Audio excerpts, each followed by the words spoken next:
আমি জিতলে জার্মান আর হারলে অভিবাসী।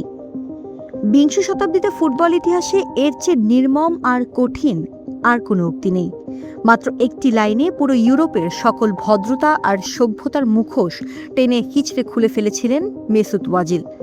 জার্মানিকে 2014 সালের বিশ্বকাপ জেতানো এই কিংবদন্তি জার্মানির জার্সিতে খেলেছেন 92টি ম্যাচ, সাথে 23টি চোখ ধাঁধালো গোল আর রেকর্ড 40টি অ্যাসিস্ট। 5 বার যিনি হয়েছেন জার্মানির বর্ষসেরা ফুটবলার, যার পায়ের ছোঁয়ায় ফুটবল হয়ে উঠত জীবন্ত এক কবিতা। সেই মানুষটার সাথে 2018 সালে জার্মানি যা করেছিল তা বিশ্ব কোনোদিনও ভুলবে না, আর কোনোদিন ক্ষমাও করবে না। ঘটনাটা 2018 বিশ্বকাপ শুরু হওয়ার ঠিক আগে। তুর্কি প্রেসিডেন্ট এরদোয়ানের সাথে একটা সৌজন্যমূলক ছবি তুললেন ওয়াজিল। ব্যাস এতটুকুই ছিল তার অপরাধ। উগ্র জার্মান মিডিয়া আর বর্ণবাদী ফ্যানরা রাতারাতি ওয়াজিলকে নায়ক থেকে বানিয়ে দিলেন ভিলেন। যে ছেলেটা জার্মানির মাটিতে জন্ম নিল, জার্মানির হয়ে মাঠ কাঁপালো, জার্মানিকে বিশ্বসেরা ট্রফি এনে দিল, তাকে রাতারাতি বানিয়ে দেয়া হলো তুর্কি। বলা হলো ওয়াজিল নাকি প্রকৃত জার্মানি না। ওয়াজিল নিজে বলেছিলেন তার হৃদয়ের একটা বড় অংশ জার্মানির আর আরেকটি অংশ তার পূর্বপুরুষের দেশ তুর্কিদের জন্য। কিন্তু জার্মান সমাজ তার এই আবেগের বিন্দুমাত্র সম্মান করেননি। এরপর শুরু হলো 2018 সালের রাশিয়া বিশ্বকাপ। ডিফেন্ডিং চ্যাম্পিয়ন জার্মানি মাঠে নেমেছিল আবারও চ্যাম্পিয়ন হতে, কিন্তু মাঠের খেলায় তারা দেখালো চরম ব্যর্থতা।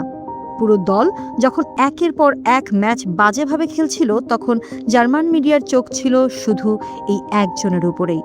জার্মান যখন দক্ষিণ কোরিয়ার কাছে হেরে গ্রুপ পর্ব থেকে লজ্জাজনকভাবে ছিটকে গেল, তখন বাকি সব খেলোয়াড়দের ব্যর্থতা যেন এক নিমিষে হাওয়া হয়ে গেল। সব দোষ, সব দায়ভার, সব অপরাধ গিয়ে পড়ল এক ওয়াজিলের ঘাড়ে।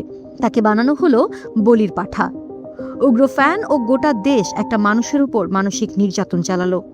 সবচেয়ে দুঃখের বিষয় ছিল, যেখানে জার্মান ফুটবল ফেডারেশন দায়িত্ব ছিল ওয়াজিলকে আগলে রাখা, সেখানে তারা তা না করে উল্টো ওয়াজিলের দিকেই আঙুল তুলেছিল। চরম একাকিত্ব, অবিচার আর অপমানের বোঝা মাথায় নিয়ে ওয়াজিল টুইটারে একটা দীর্ঘ ও বিস্ফোরক বিবৃতি দেয়। সেই বিবৃতিতে তিনি জার্মান ফুটবল ফেডারেশনের তৎকালীন সভাপতি রাইনহার্ড গ্রিনডেলকে সরাসরি কাঠগড়ায় দাঁড় করান। মাত্র 29 বছর বয়সে তিনি আন্তর্জাতিক ফুটবল থেকে বিদায় নেন। তিনি আরও বহু বছর পায়ের জাদু বিশ্ববাসীকে দেখাতে পারতেন, কিন্তু নোংরা বর্ণবাদ আর রাজনীতির শিকার হয়ে তাকে আন্তর্জাতিক মঞ্চ ছাড়তে হয়। প্রকৃতি বড় অদ্ভুত এক বিচারক। প্রকৃতি কারো কাছে কারো ঋণ রাখে না।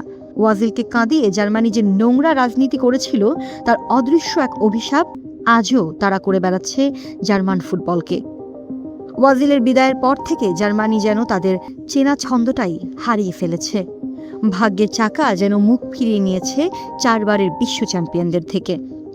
2022 কাতার বিশ্বকাপের গ্রুপ পর্ব থেকে বিদায় নিতে হয়েছিল তাদেরকে। 2026-এ এসেও রাউন্ড অফ 32 থেকে বিদায় নিতে হয়েছে প্যারাগুয়ের মতো দলের কাছে হেরে। যে জার্মানিকে বলা হতো বিশ্ব ফুটবলের পাওয়ার হাউস, তারা এখন সাধারণ দলের কাছেও হারছে। বড় বড় টুর্নামেন্টে গিয়ে একের পর এক লজ্জার হার, আর গ্রুপ পর্ব থেকে জার্মানির বিদায় যেন এখন চিরসঙ্গী।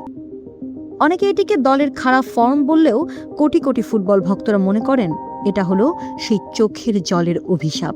কোটি কোটি ভক্তের মনের কথা এখন একটাই, আপনাকে অবহেলা করেছে, বর্ণবাদের বিষাক্ত তীরে আপনাকে ক্ষতবিক্ষত করেছে, কিন্তু আমাদের হৃদয়ে আপনি সবসময় একজন চ্যাম্পিয়ন। সাইমা পারভিন ইলা, গণকণ্ঠ, নিউজ ডেস্ক।